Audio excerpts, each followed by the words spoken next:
Shalom everyone, Shabbat Tov.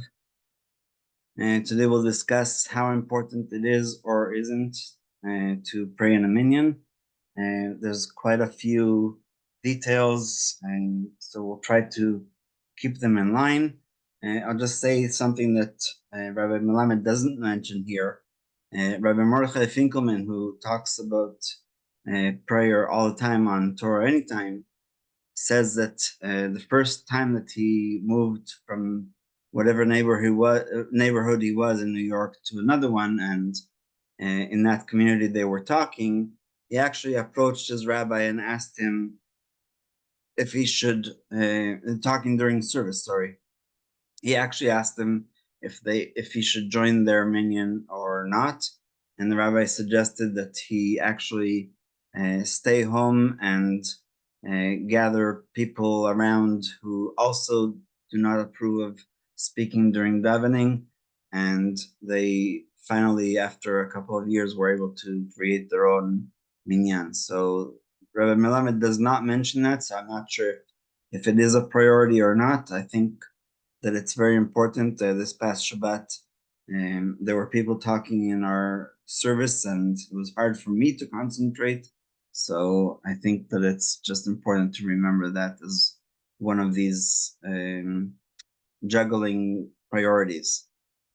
So Rabbi Melamed says the following: it is a rabbinic mitzvah to pray in a minyan, and we talked already about why it's so important, because of the Dvarim Shebekdusha, the things that are sanctification of Hashem's name that we can say together. The Chachamim obligate a person to make an effort to walk to a minyan, even if it is far from his house, approximately the walking distance of a mil, which is 960 meters, or approximately 0.597 miles. My grandparents, when they were living in Toronto, they actually walked close to 2 miles to services, even in the snow, because that was their favorite shul, and they were part of that community. So again, it's up to people to understand or to decide what is their priority. And of course, today we have My Zmanim, and we have other apps that can tell us where the closest minyan is, which is amazing and was only founded after Rabbi Melamed wrote these things. But the distance of a meal is the minimum amount, and it takes about 18 minutes. That's actually why we take Shabbat in 18 minutes before the actual sunset, because that's a time that is mentioned in quite a few different contexts, and so 18 minutes is very important, especially since the meaning of Chai, and that's what we really are. If he is traveling and within 72 minutes, approximately the time required to walk 4 meals, will arrive at a place that has a minyan, even if he plans to stop to rest, he must continue traveling in order to pray in a minyan.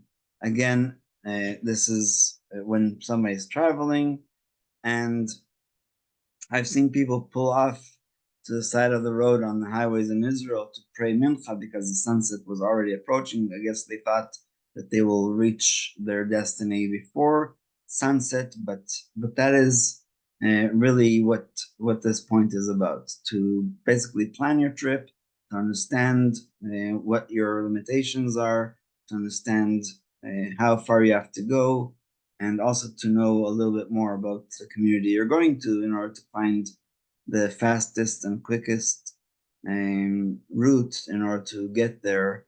And of course, I'll just share one story from my father. He said that he was at the kotel once in the middle of the night, and they asked him if he's looking for a minyan for Shacharis, Mincha, or Maariv. He understood the Maariv part because it was night, and the Shacharis, it was probably before dawn, so it was a little bit confusing. But how can you still daven Mincha in the middle of the night? That was very, very perplexing. So that's also something to consider, because it depends which minyan, which prayer of the day, sorry, we are trying to reach, and calculate the time of our travel based on that. However, if the minyan is not on his way, he must only go out of his way up to a walking distance of 18 minutes, what we mentioned before, in order to pray the minyan, and that's according to the Shulchan Aruch and Orach Chaim, Siman Tzadi 90, Halacha 16. So again, there's many minyans organized in airports, in weddings, and all kinds of other places. We're in the next chapter, which we'll talk, hopefully get to today, we'll discuss if that's appropriate or not. So continuing, according to many poskim, whoever normally travels by car must, in order to pray, drive to a minyan as far as 18 minutes away. This is 18 minutes driving instead of walking. Similarly, someone who is traveling by car and knows that within 72 minutes he will arrive at a place that has a minyan must continue onwards to that minyan. And again, this is depending on what minyan of the day. Of course, Marv is the easiest because it's better maybe to, if you're going to travel by night, to actually daven Marv before you travel. That way you don't get into that situation. A person who must urgently secure his business or property or otherwise suffer monetary loss is permitted to pray individually in order to prevent personal loss. However, businessmen and craftsmen must stop working in order to pray in a minyan, despite the fact that while they go to pray in a minyan, they cannot continue to work and make money. So many businesses, especially in Israel, but also I've seen it in the States, and if they have a minyan of 10 Jews who work there, they get together and pray mincha during the workday, and their bosses are okay with it. They're not stealing from their boss by stopping for this, and that way, even if they work after sunset, they know that they already prayed in the minyan, and that really helps. So in the winter, it's more applicable, obviously, because we might work after sunset, but in the summer, when sunset is sometimes at 9 p.m., I think it's better to wait until you get to your usual shul, which if they only if mishap occurs, which if they do not handle, will cause them to lose a great deal of money. In that particular instance, they are permitted to pray individually. So I'll just give an example again from my father's life. He was a chemist, and if he was in the middle of an experiment and something would explode if he left for 10 minutes or 15 minutes to pray mincha, of course, he would not do that because it's time sensitive. But he also tried to not start such experiments when it was close time to pray mincha. And last, the person who needs to travel in order to attend to urgent matters for medical care and by praying in the minyan will not arrive at his desired destination on time is permitted to pray individually, since otherwise he will suffer a loss.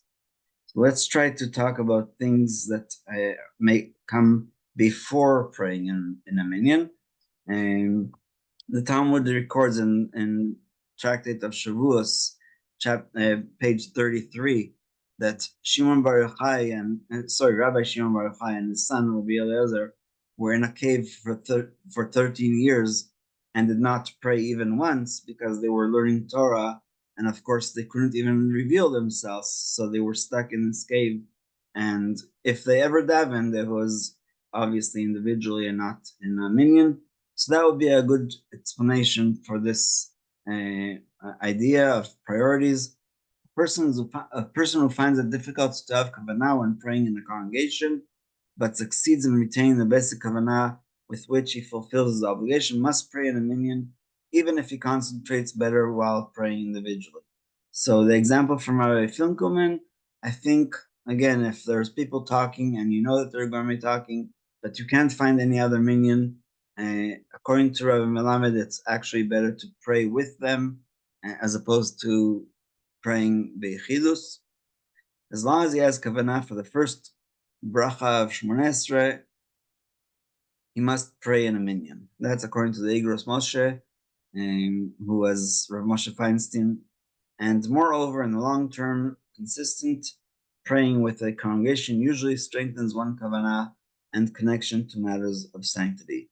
So I went over a little I went over a little bit, so we'll stop here, and we'll continue tomorrow with other